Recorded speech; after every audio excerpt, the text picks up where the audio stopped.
There is a big debate taking place about Gibraltar's future direction of travel, that it was something that should be tabled so that it could be discussed amongst all the other options that people are considering. But we do think it is, if you like, the best of the options because it does strengthen Gibraltar's position.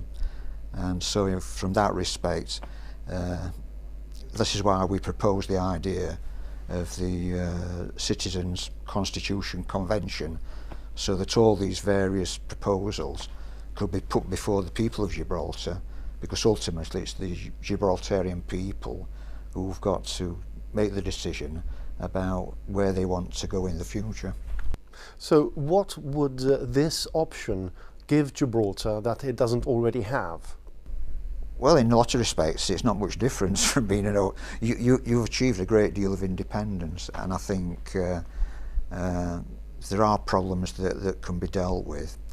But the thing is that it would mean that Gibraltar was in the same position as Jersey, Guernsey and the Isle of Man. It would also, I think, be possible to go to the United Nations and saying, well, we've taken our decision. We know we aren't a colony. We're now fully integrated in the United Kingdom under Queen Elizabeth, but also we have got the maximum amount of independence. Well, some would argue that Gibraltar already has the maximum level of self-government, so how would this Crown Dependency option be any different? Well, in practice, that's the thing about it. For all day-to-day purposes, it isn't any different from being an overseas territory. But Gibraltar is unique in that it's part of Europe, and so I think that it is this actually disengaging from the United Nations Committee of 24, setting out quite clearly to Spain that we've decided our future and that it's not going to change. We will always be under the Crown, and for that reason the Treaty of Utrecht can never be, the preemption in the Treaty of Utrecht can never be triggered. And so in that respect, we're safe and secure for the future. Well, let me ask you a broader question about the Christian Democratic Party. What is your interest in Gibraltar? Because, well, we've been keen observers of events in Gibraltar. I've been coming down to Gibraltar ever since 2002. I get down here at least once a year, and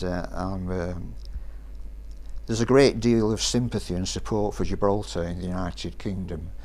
Basically, people don't like the way it's being treated by Spain, and we do think that there are things that our own government should have done, which they haven't done.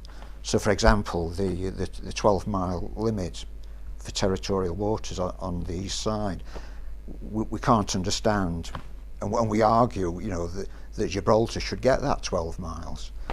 Also, we think that the UK government should take a much stronger position with Spain, set out quite clearly that they're no longer going to tolerate incursions into Gibraltar's territorial waters.